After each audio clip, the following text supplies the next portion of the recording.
El presidente Donald Trump habló esta tarde sobre la reunión en Riad, en Arabia Saudita, entre los equipos negociadores de Estados Unidos y Rusia para la paz en Ucrania, sin representación de Ucrania.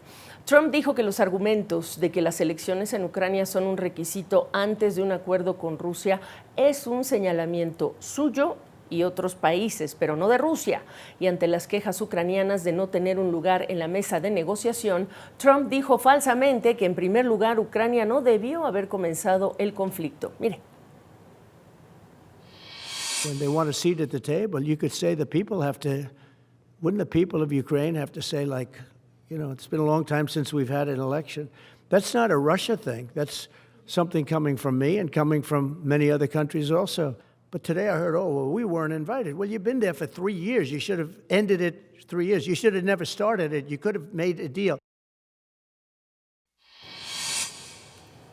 Señalamientos que llegan después de que en Riad las delegaciones de Rusia, encabezada por el ministro de Exteriores Sergei Lavrov, y de Estados Unidos, con el secretario de Estado Marco Rubio al frente, concluyeran con acuerdos tales como la designación de equipos para delinear el marco de esa negociación rumbo a un acuerdo de paz. Amplía José Levi.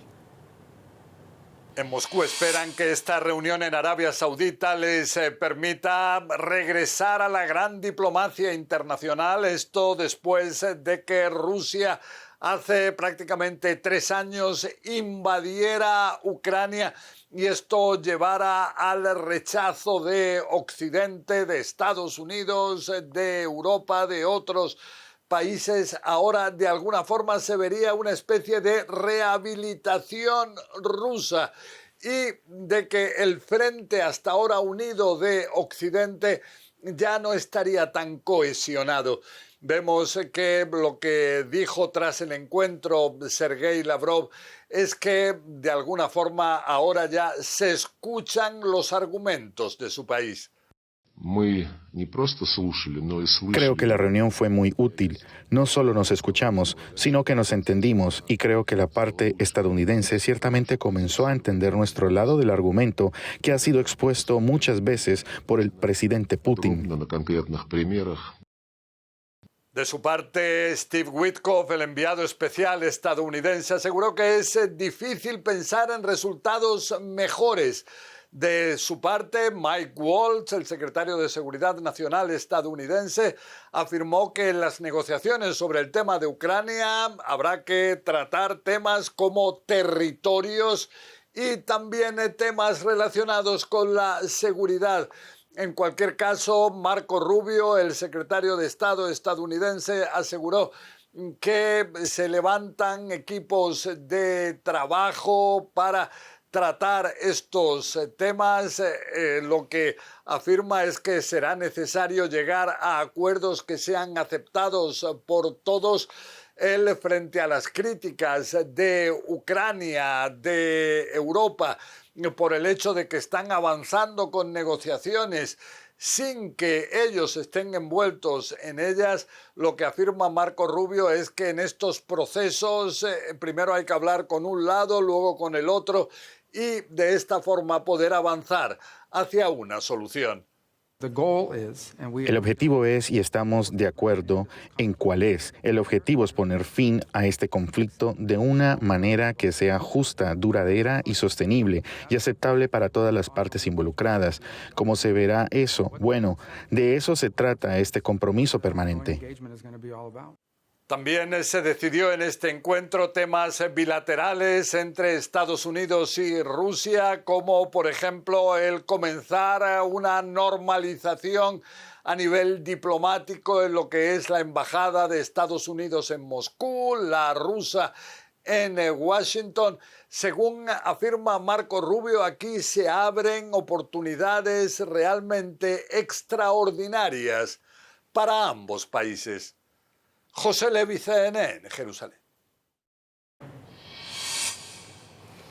Por su parte, el presidente Volodymyr Zelensky insiste en que Ucrania no cederá a los ultimátums de Rusia. Antes de las conversaciones del martes, Zelensky había dicho que se negaría a firmar cualquier acuerdo negociado sin la participación de Kiev. También Zelensky, hay que recordar que no fue invitado a esos encuentros y está en Turquía, donde se reunió con el presidente Recep Tayyip Erdogan. Zelensky dijo que discutieron posibles contribuciones para poner fin al conflicto. Por su parte, el presidente turco agregó que también mantuvo una llamada telefónica con el jefe de la OTAN, Mark Rutte, con quien dialogó sobre los esfuerzos para resolver el enfrentamiento. Además, el presidente Zelensky anunció que pospone su viaje a Arabia Saudita hasta el mes de marzo, enfatizando que no debe haber decisión alguna sobre el futuro de Ucrania sin Ucrania.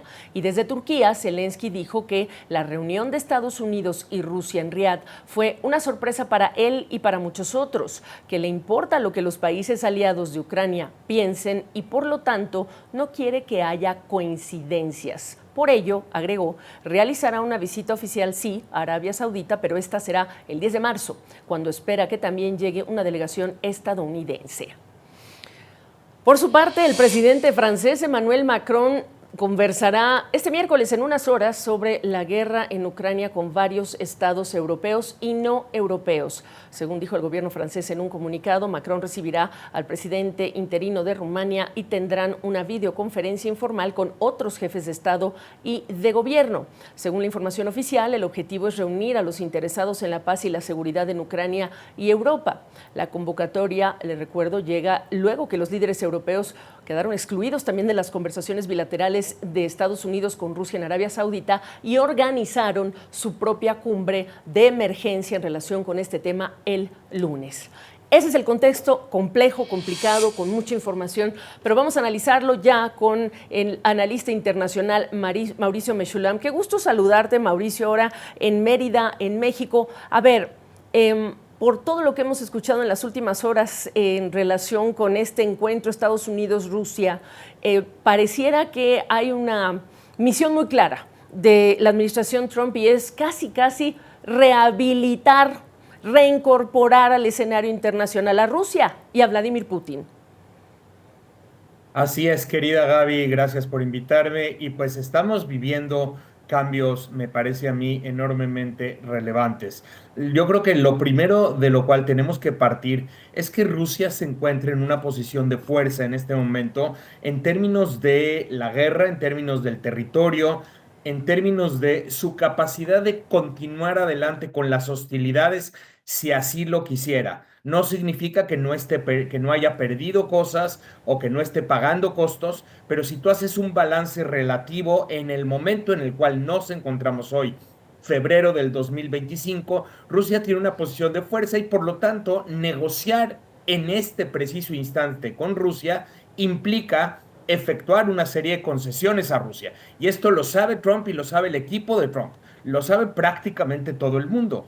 Y esta es, por cierto, una de las razones por las cuales el enviado especial de Trump para Ucrania, Kellogg, ha sido, si tú lo observas, relegado a un segundo término y a favor de Stephen Witkoff, como lo señaló el corresponsal de CNN ahora mismo, porque Witkoff es el enviado especial de Trump, pero para Medio Oriente, no para Ucrania, ¿no? Entonces el hecho de que esté negociando él desde una postura más pragmática refleja, número uno, que la administración Trump tiene prisa, necesitan ya sacar un acuerdo y necesitan proyectar que están cumpliendo con lo que ellos habían prometido. Y número dos, que para ello están dispuestos a efectuar la serie de concesiones que Putin está demandando.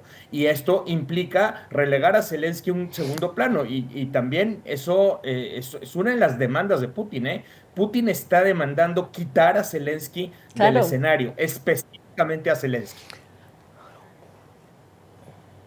Es eso lo que te iba a preguntar, porque ahora es Trump quien propone como alternativa, o más bien como la vía para seguir en esa negociación, en la elección, cambiar a ese interlocutor de Ucrania. Entonces, ¿cuánto importa lo que está diciendo hoy Volodymyr Zelensky? Hay que recordar 2019, cuando gana la presidencia el comediante Volodymyr Zelensky, y quedan aplazadas las elecciones cuando se celebrarían en 2024, en marzo o en abril. Y entonces, no importa lo que diga Zelensky.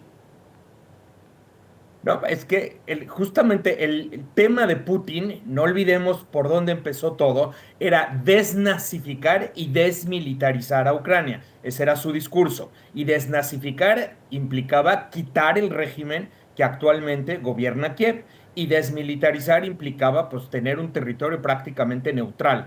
Entonces, Putin va por esos objetivos. Claro que del otro lado está Zelensky y con toda la resistencia que él representa, efectivamente no tiene la popularidad, es verdad que no tiene la popularidad que llegó a tener en Ucrania, pero no significa que sea un presidente completamente impopular. Es falso lo que dice Trump, que Zelensky tiene 4% de aprobación. Eso es incorrecto. Sí ha caído su aprobación, pero ha caído alrededor del 50, 45%, dependiendo los sondeos, lo que pues no lo coloca en un 4%. Y por otro lado, él sí representa y va a representar seguramente una resistencia de un sector importante de la sociedad ucraniana. Yo diría, según últimas encuestas, alrededor del 60-65% de ucranianos que se resiste a efectuar concesiones extraordinarias a Rusia.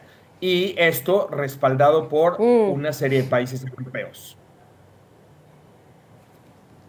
Oye, y tú ya sabes además que cuando hablamos de elecciones en ese lado del mundo, cercanos a intereses de Vladimir Putin, también sabemos que es capaz de llevar a sus propios candidatos o de hacer alianzas con sus propios candidatos. Entonces, ese escenario también se antoja como otra alternativa que hay que explorar contigo. Pero, a ver, ¿cuál será el papel de la Unión Europea en estas negociaciones? Porque sí se ve un papel mucho más disminuido. Hay países que además no quieren ofrecer tropas, una misión de paz, solamente quieren ofrecer ayuda humanitaria, pero el propio Lavrov dijo, con eso tampoco nosotros queremos, no queremos que haya tropas europeas también haciendo este tipo de labores. ¿Y entonces?